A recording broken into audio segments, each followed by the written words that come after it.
our channel. Today Bible verse in Tamil.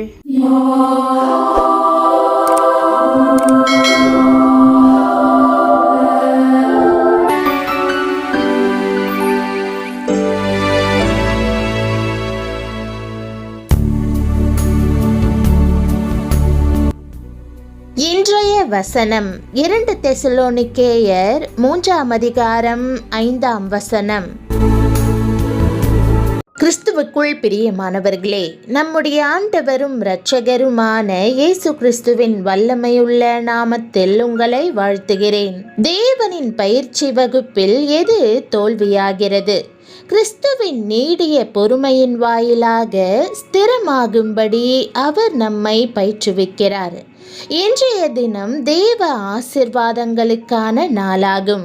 இன்றும் தேவனின் ஜீவன் உங்களுக்குள் பாய்கிறது. நாம் தேவனின் ஜீவனோடு நடக்கப் போகிறோம்.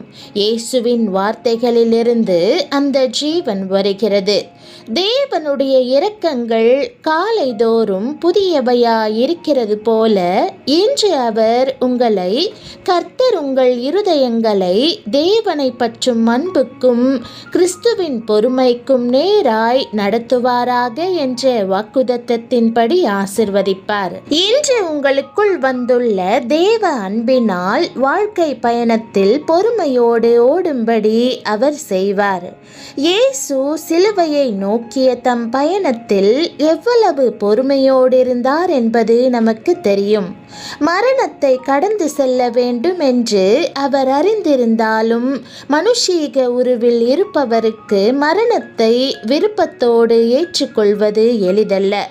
ஆம், அவர் மிகவும் பொறுமையோடு இருந்தார். அமைதியாக மரணத்தின் பாதையை கடந்து சென்றார். அந்த நீடிய பொறுமை நமக்குள் வரப்போகிறது. இயேசு நமக்காகவே அதை செய்தார். இப்போது நாம் ஆண்டவருக்காக அதை செய்ய போகிறோம். அவருக்காக தாழ்மையோடு சிலுவையை சுமக்கப் போகிறோம். இன்றைக்கும் வியாபாரத்தில் நீங்கள் தாழ்வுகளை கடந்து செல்லலாம். வேலையில் ஏற்ற தாழ்வுகளை காணலாம். படிப்பில் சில வேளைகளில் தோல்வியை காணலாம். அது மிகவும் வேதனையாக இருக்கும். ஆனால் இந்த நீடிய பொறுமை நம்மை உயர்த்த போகிறது. தலையை உயர்த்தி நான் தொடர்ந்து இதையே செய்ய போகிறேன் என்று கூறும்படி செய்வார். தாழ்மையின் தோல்வியின் பாதையானது தாழ்மையை நமக்கு படிப்பிப்பதற்காக மாத்திரமே அனுமதிக்கப்படுகிறது. ஆகவே பிரியமானவர்களே, அது உண்மையான தோல்வியல்ல, வெற்றிக்கான தேவனின் பாதையாகும். நாம் தேவனின் மகத்தான உயரங்களை அடையும்படி சிறந்தவர்களாக மாறுவதற்கு தாழ்மையை கற்றுக்கொள்ள வேண்டும் என்று அவர் விரும்புகிறார். வெற்றியின் பாதையில் தொடர்ந்து ஓடும்படி, அவருக்கு கீழ்ப்படிவதில் பொறுமையாயிருக்கும்படி, அவரை பின்பற்றும்படி, மனம் தளராதிருக்கும்படி உங்களுக்கு நீடிய பொறுமையை கொடுப்பார். கால்பந்து அணியின் மேலாளர் ஒருவர் ஒரு முறை 38 போட்டிகள் வெற்றி பெற்றதற்கு பிறகு அவரது அணி ஒரு போட்டியிலாவது தோற்க வேண்டும், இல்லையென்றால் நம்மில் குறைவே இல்லை என்று வீரர்கள் நினைத்து விடுவார்கள் என்று கூறினார். அப்படிப்பட்ட தோல்வி எந்த குறையை அவர்கள் நிவர்த்தி செய்ய வேண்டும் என்று காண்பிப்பதோடு இன்னும் சிறப்பாக உதவும். சாம்பியன் பட்டத்தை பெறவும் செய்யும் என்றார். அவ்வாறே தேவன் நாம் வளர்வதற்கும் மேலே எழுவதற்கும் நீடிய பொறுமையை கற்றுக் கொடுக்கிறார்.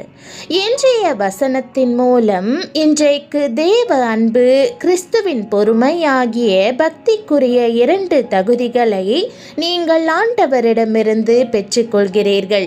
தேவன் தம்முடைய ஒரே பேரான குமாரனை விசுவாசிக்கிறவன் எவனோ அவன் கெட்டு போகாமல் இல்லாமல் நித்திய ஜீவனை அடையும்படிக்கு அவரை தந்தருளி இவ்வளவாய் உலகத்தில் அன்பு கூர்ந்தார் என்ற வேதவசனத்தில் தேவனுடைய நிபந்தனையற்ற தியாகபூர்வமான அன்பு விவரிக்கப்பட்டுள்ளது. தேவனாகிய கர்த்தர் நம் மீது கொண்ட அளவற்ற அன்பினாலே இயேசுவாக இவ்வுலகிற்கு மாம்சத்தில் வந்தார். இந்த உலகில் அவர் சகல ஐஸ்வர்யங்களோடும் மகிமையோடும் இன்பங்களோடும் ஜீவிக்கவில்லை.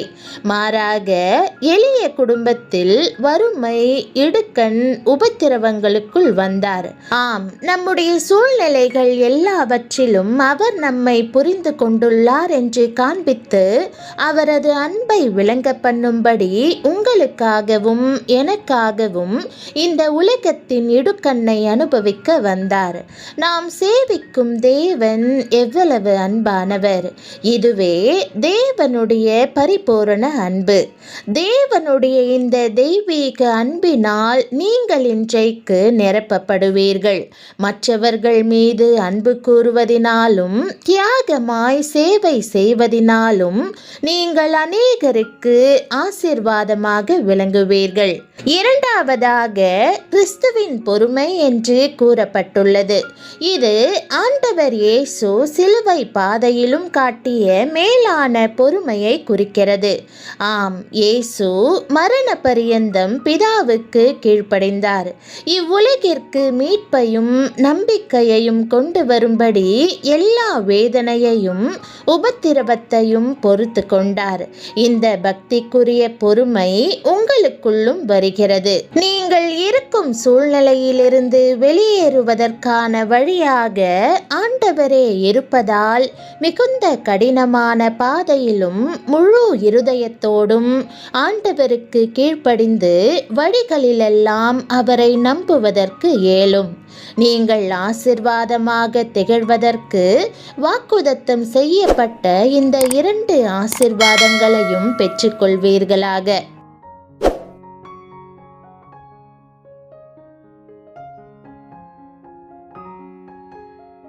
ஜெபம். அன்பின் ஆண்டவரே, உம்முடைய வாக்குதத்தத்தின் மூலம் எனக்கு தைரியம் அளிப்பதற்காக உம்மை ஸ்தோத்தரிக்கிறேன். அன்பில் ஜீவிக்கிறவர்கள் உமக்குள்ளும் நீர் அவர்களுக்குள்ளும் இருப்பதாக உம்முடைய வசனம் கூறுகிறது. நான் ஜெபிக்கும் இந்த நேரத்தில் உம்முடைய பூரண அன்பினால் என் இருதயத்தை நிரப்பும். என் பாத்திரம் நிரம்பி வழியட்டும். உம்மில் நம்பிக்கையாயிருப்பதிலும் நன்மை செய்வதிலும் நான் சோர்ந்து போகாமல் இருக்கும்படி உம்முடைய பொறுமையை எனக்கு அருளிச் செய்யும். சிரமமான பாதையில் பொறுமையோடு நடந்து உம்முடைய சித்தத்தை நிறைவேற்ற எனக்கு உதவும். பொறுமையாக இருப்பதற்கு எனக்கு உதவி செய்யும். எனக்கு ஏற்படும் தோல்விகளை எல்லாம் சகித்து கொள்வதற்கும் உதவும். விடாமுயற்சியுடன் தொடர்ந்து பயணிக்க செய்யும். ஆண்டவரே, நான் முயற்சியை விட்டுவிட மாட்டேன். ஏமாற்றம் அடைய மாட்டேன். மனமுடையவோ அழுது கொண்டிருக்கவோ மாட்டேன். ஆண்டவரே, இது என் முடிவல்ல. இது போதனையின் கற்றுக்கொள்வதன் தாழ்மையின் தருணமே ஆகும். உம்மை நம்புவதற்கும் கீழ்ப்படிவதற்கும் விரும்புகிறேன். பரிசுத்த ஆவியானவரே, பலவீனமாகும் தருணங்களில் நான் மறுபடியும் எழுந்து பிரகாசிக்கும்படி உம் கிருபை என்னில் பரிபூரணமாக விளங்க பண்ணும். உம்முடைய அன்பினாலும் பொறுமையினாலும் என்னை நிரப்பி உம்முடைய மகிமைக்கு நேராக நடத்துவதற்காக உமக்கு நன்றி செலுத்துகிறேன். ஆண்டவரே, உம் கிருபைக்காக ஸ்தோத்திரிக்கிறேன். நான் மகா உயரங்களுக்கு எழும்புவேன் என்று இயேசுவின் நாமத்தில் ஜெபிக்கிறேன் நல்ல பிதாவே, ஆமேன். தேவனுடைய நாமம் மகிமைப்படுவதாக. ஆமேன்.